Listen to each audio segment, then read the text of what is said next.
बिस्मिल्लाहिर्रहमानिर्रहीम। अस्सलाम वालेकुम। Welcome to my channel life with Sahar Parvez. कैसे हैं आप सब? मैं उम्मीद करती हूँ आप सब बिल्कुल खैरियत से होंगे।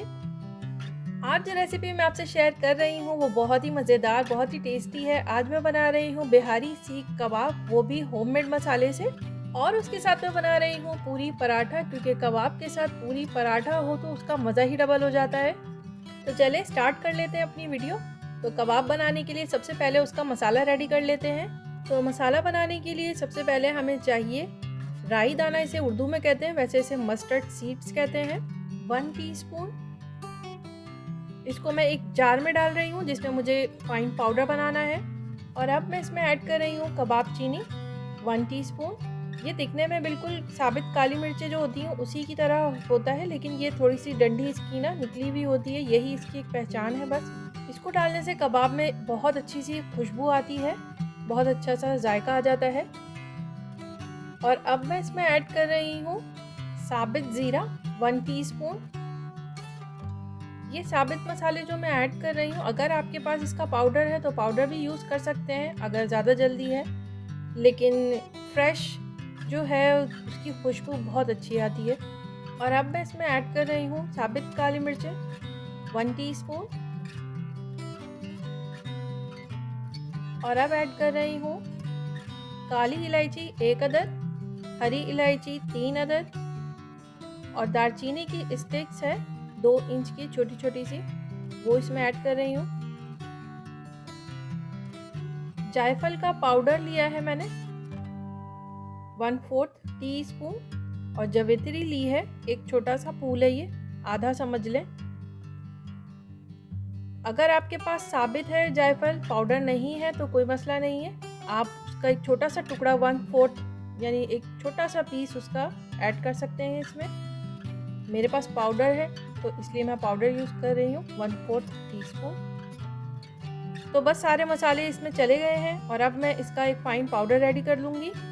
तो देखिए फ़ाइन पाउडर हो चुका है। और अब मैं इसमें कुछ मसाले ऐड कर रही हूँ, जिसमें है पिसी हुई लाल मिर्च 1.5 टीस्पून, हल्दी पाउडर डाल रही हूँ 1/2 टीस्पून, कश्मीरी लाल मिर्च डाल रही हूँ 1.5 टीस्पून, और ये होममेड गरम मसाला है, ये डाल रही हूँ 1 टीस्पून। और ये सिट्रिक एसिड है 1/4 टीस्पून सिट्रिक एसिड ऐड कर रही हूँ, जिसे टाटरी भी कहते हैं। सॉल्ट ऐड कर रही हूँ 2 टीस्पून। सॉल्ट आप अपने हिसाब से भी ऐड कर सकते हैं, कम या ज़्यादा कर सकते हैं। और अब इन मसालों को भी ऐड करके मैंने एक दफ़ा चला लिया है, ग्राइंड कर लिया है, ताकि वो अच्छी तरह से मिक्स हो जाए। देखिए कितना अच्छा सा पाउडर रेडी हो गया है, कलर भी कितना अच्छा सा आ गया है, इसमें कोई कलर ऐड नहीं किया है। और अब मैंने इन मसालों को एक बॉल में शिफ्ट कर लिया है। और अब मैं इसमें डाल रही हूँ पीनट 1 टेबल स्पून। मैं ये अल्टरनेट कर रही हूँ पॉपी सीड्स का, क्योंकि इसमें पॉपी सीड्स जाती है यानी खसखस जाती है, तो मेरे पास नहीं है, यहाँ नहीं मिल सकता है, तो इस वजह से मैं इसमें पीनट और सफ़ेद तिल ऐड कर रही हूँ 1 टेबल स्पून। अगर आपकी तरफ मिलता हो तो आप उसमें वही ऐड कीजिएगा, उसका टेस्ट बहुत अच्छा आता है। खसखस का 1 टेबल स्पून खसखस ऐड करें पेस्ट बना के उसका। और अब यहाँ पर बीफ ले लिया है 1 किलो, इसकी मैंने छोटी छोटी सी बोटियाँ कर ली हैं। इसी तरह से गोश्त होता है, इसमें चिकनाई नहीं होती है, रूखा गोश्त होता है ये। तो आप भी इस तरह से इतने बड़े बड़े पीस कर लीजिएगा, लेकिन अगर आपकी चॉइस है कि आपको छोटे पीस चाहिए तो आप इससे छोटा भी कर सकते हैं। और अब मैं इसमें ऐड कर रही हूँ अदरक लहसुन का पेस्ट 1 टेबल स्पून। दही ले ली है, दही को फेंट लिया है, और अब दही ऐड कर रही हूँ 3 टेबल स्पून। प्याज का पेस्ट है ये 4 टेबल स्पून। एक प्याज ले ली थी और उसमें पानी ऐड करके उसका फाइन एक पेस्ट बना लिया है इसी तरह से, और वो ऐड कर रही हूँ इसमें 4 टेबल स्पून। कच्चे पपीते का पेस्ट है ये, 2 से 3 टेबल स्पून आप इसमें ऐड कर सकते हैं। वैसे आप लोगों को पता होगा कि आप लोग जो भी गोश्त यूज़ करते हैं वो कितनी देर में गलता है, तो इसको आप उस हिसाब से ही यूज़ कर सकते हैं। अगर आपका गोश्त जल्दी गल जाता है तो आप इसको 1 टेबल स्पून तक भी यूज़ कर सकते हैं। और अब मैं इसमें ऐड कर रही हूँ ये भुने हुए चने जो होते हैं उसका पाउडर है। 3 टू 4 टेबल स्पून भुने हुए चने का पाउडर यूज़ कर रही हूँ। इसका जायका बहुत ही ज़बरदस्त आता है। और अब मैं इसमें ऐड कर रही हूँ जो मसाला हमने रेडी किया था वो इसमें चला जाएगा सारा। और अब मूंगफली और तिल का जो पाउडर रेडी किया था वो इसमें ऐड कर रही हूँ। और अब इसमें ऐड कर रही हूँ सरसों का तेल 3 टू 4 टेबल स्पून। वैसे तो आप इसकी जगह कोई और ऑयल भी यूज़ कर सकते हैं, लेकिन मैं कहूँगी कि सरसों का तेल ही यूज़ करें। इसकी जो खुशबू आती है वो बहुत ही ज़बरदस्त खुशबू होती है। सरसों के तेल जैसे ही इसमें जाता है तो सारे मसालों की जो खुशबू आती है बहुत अच्छी सी आती है वो। और अब इन सारे मसालों को अच्छी तरह से मिक्स कर लेंगे। और मिक्स करने के बाद अब इसको हमें रेस्ट देना है तकरीबन 6 से 7 घंटे।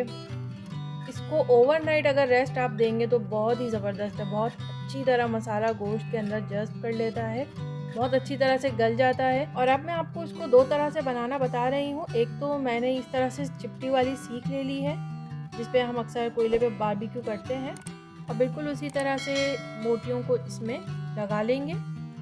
6 से 7 बोटियाँ लगा सकते हैं आप। मैंने 5 सीखों में लगाई है बोटियाँ, और आधी लगाऊंगी आधी मैं रख लूँगी दूसरी तरह से बताने के लिए कि आप दूसरे तरीके से किस तरह बना सकते हैं बग़ैर सीखों के। और अब जो सीख वाले हैं तो उनको बना लेते हैं हम चूल्हे पे। चूल्हे पे बनाने के लिए सबसे पहले मैंने फ्लेम ऑन कर लिया है, और फ्लेम को हमें हाई रखना है इसमें, और इस तरह से इसको घुमाते जाएंगे और हाई फ्लेम पर इसको पकाते जाएंगे। तो इस तरह से इससे क्या होगा, इसकी शक्ल जो है वो बिल्कुल बारबेक्यू जैसी आ जाएगी। देखें ब्लैक ब्लैक से स्पॉट आ रहे हैं इसमें, तो इसी तरह से हमें चाहिए ताकि देखने में लगे कि बिल्कुल बारबेक्यू जैसा ही है।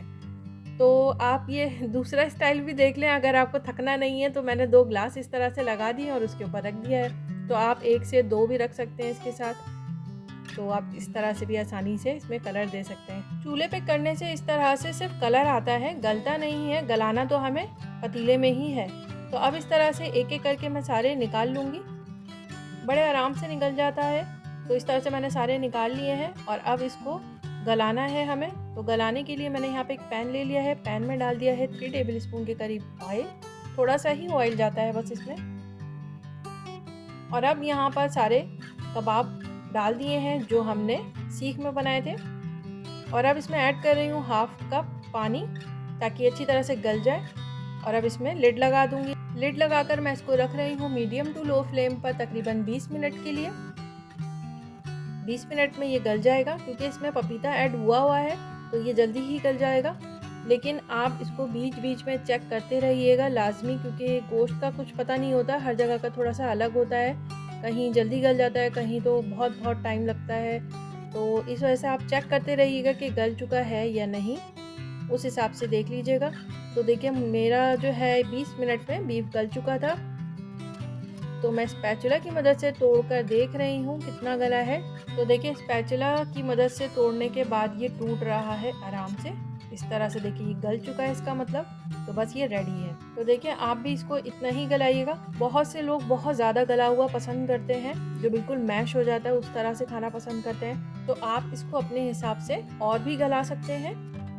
तो बस ये तो रेडी हो चुका है, इसको मैंने बॉल में शिफ्ट कर दिया है। और अब बारी है दूसरे वाले की, जो मैंने अलग से रखा था, जिसको मैंने सीख में नहीं लगाया था।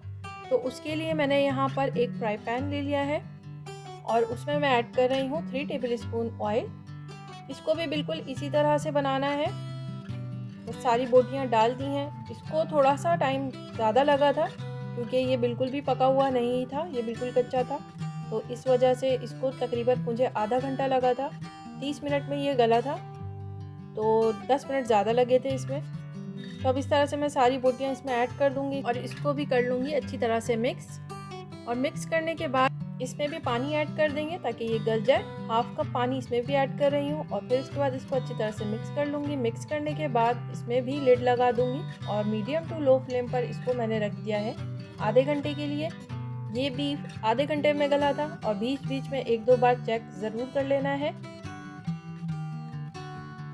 तो देखिए मुझे रखे हुए इसको आधा घंटा हो चुका है और अब मैं इसको चेक कर रही हूँ कि गोश्त गला है कि नहीं। तो देखें गोश्त अच्छी तरह से गल चुका है, आप देख सकते हैं। इस तरह से बनाने में मसाला अच्छी तरह से मिल जाता है और जो हमें बारबेक्यू सीख में हमने बनाया था तो उस तरह से हमें मसाला नहीं मिलता है, वो बिल्कुल ड्राई ड्राई सा होता है, सिर्फ बोटियाँ होती हैं उसमें।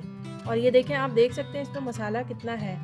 और अब अगर आप चाहते हैं कि ये लगे कि ये भी हमने सीख में ही बनाया है, तो अब उसके लिए अब आप हाई फ्लेम कर दें इसको। हाई फ्लेम करने के बाद इसको पकाएं इतना कि ये देखिए नीचे से रेड रेड सा इसका कलर आ जाए। तो देखिए मैं भी इसको पका रही हूँ, फ्लेम मेरा हाई है और अब बस इसको इस तरह से मिक्स करते रहना है।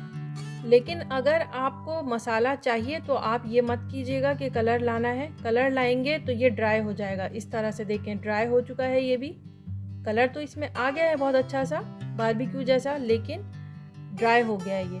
लेकिन अगर आपको उसमें मसाला चाहिए तो फिर आप वहीं पर स्टॉप कर दीजिएगा जब मसाला इसमें बन चुका हो।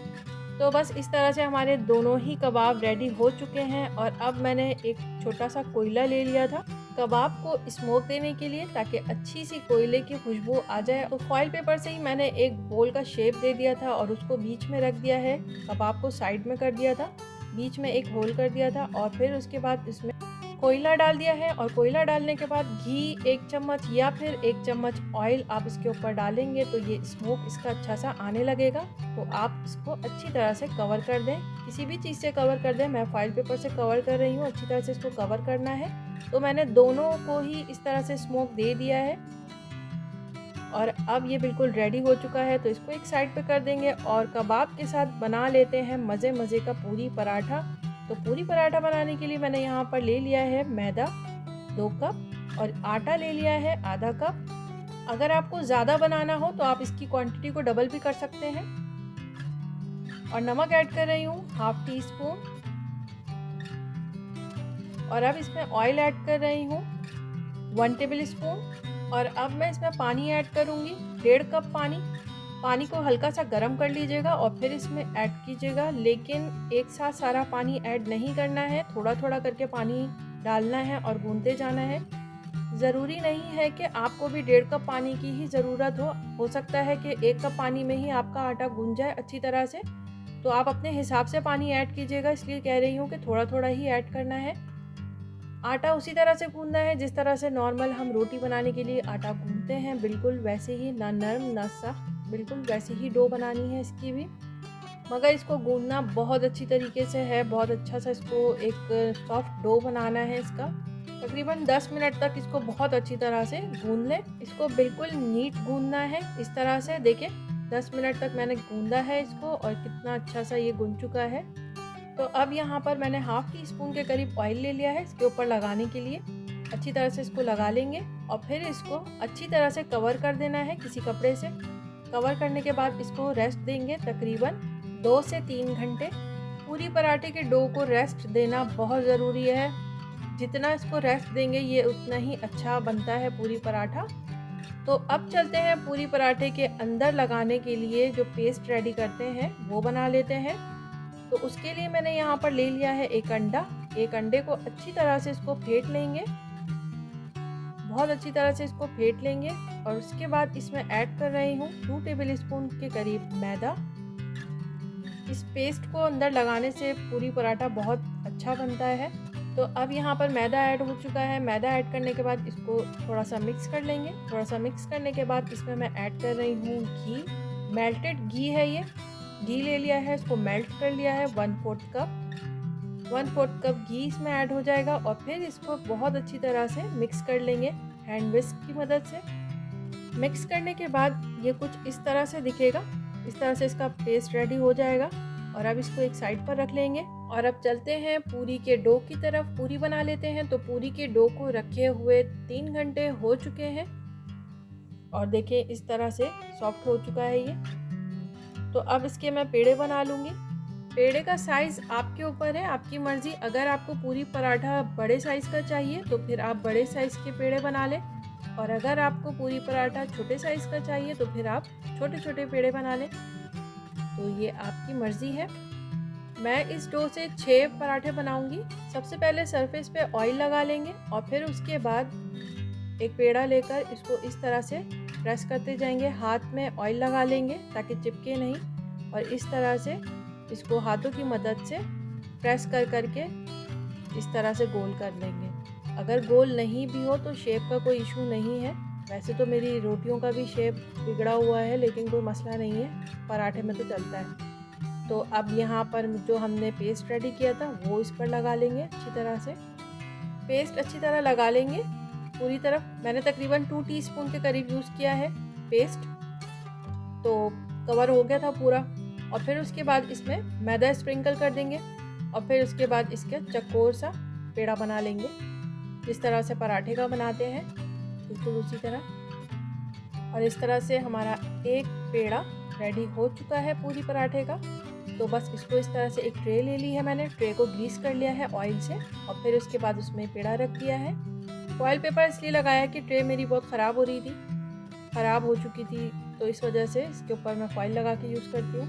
पूरी के पेड़े को भी ढक के रखना ज़रूरी है और उसके ऊपर भी ऑयल लगाना ज़रूरी होता है ताकि ये ड्राई ना हो। जिस तरह से आटा हो जाता है ना अक्सर ड्राई सा, तो वो ड्राई नहीं करना है इसको।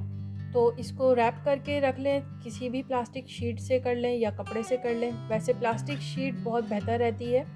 पेड़े रेडी हो चुके हैं और अब इसको अच्छी तरह से रैप करने के बाद, ढकने के बाद फिर से रेस्ट देंगे हम 20 से 25 मिनट के लिए और फिर उसके बाद इसको बेलेंगे। मैंने 4 पेड़े बनाए हैं बड़े बड़े, लेकिन जब मैं इसको दोबारा से बेलूँगी तो मैं इसका हाफ कर दूँगी, यानी मैं एक पेड़े की 2 पूरियाँ बनाऊँगी, तो 6 पूरियाँ बन जाएंगी। ऐसा करना ज़रूरी नहीं है, आप अलग अलग भी बना सकते हैं, अलग अलग साइज़ की पूरियाँ। ये बस शॉर्टकट मैंने निकाल दिया था इसका। और अब पूरियों को फ्राई करने के लिए पैन में ऑयल डाल रही हूँ 4 से 5 कप। अंदाजे से ले लीजिएगा, फ्राई करने के लिए पूरियों को ऑयल ज़्यादा चाहिए होता है।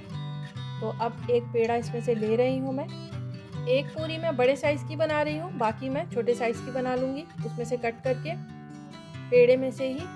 और अब जो है सरफेस पे ऑयल अच्छी तरह से लगाना है, खुश्की नहीं लगाना है इसमें, और इस तरह से हाथों की मदद से ही इसको प्रेस कर करके पतला कर लेंगे। और बिल्कुल इसको पतला करना है, ज़्यादा मोटा नहीं रखना है, क्योंकि ये ऑयल में जाने के बाद यानी फ्राई होने के बाद थोड़ा सा मोटा हो जाता है। तो अब देखें यहाँ पर इस तरह से होल कर देंगे ताकि पूरियाँ जो है वो फूले ना। तो अब मैं ऑयल में डाल रही हूँ। ऑयल का टेम्परेचर जो है वो बिल्कुल हाई होना चाहिए। और बस पूरियों को ऑयल में डालने के बाद थोड़ा इस तरह से प्रेस करते जाएंगे और फिर उसके बाद इसको पलट देंगे। बस इसमें हल्का सा कलर आ जाएगा इस तरह से, देखें, तो बस इसको निकाल लेंगे। ये रेडी है पूरियाँ हमारी। अपने कढ़ाई या आप जिसमें भी फ्राई कर रहे हैं तो आप उसके हिसाब से ही पूरियाँ बनाइएगा, ज़्यादा बड़ी भी ना हो। छोटी तो बना सकते हैं, ज़्यादा बड़ी होंगी तो फिर वो आप जिसमें बना रहे हैं उसमें आएगी नहीं अच्छी तरह से।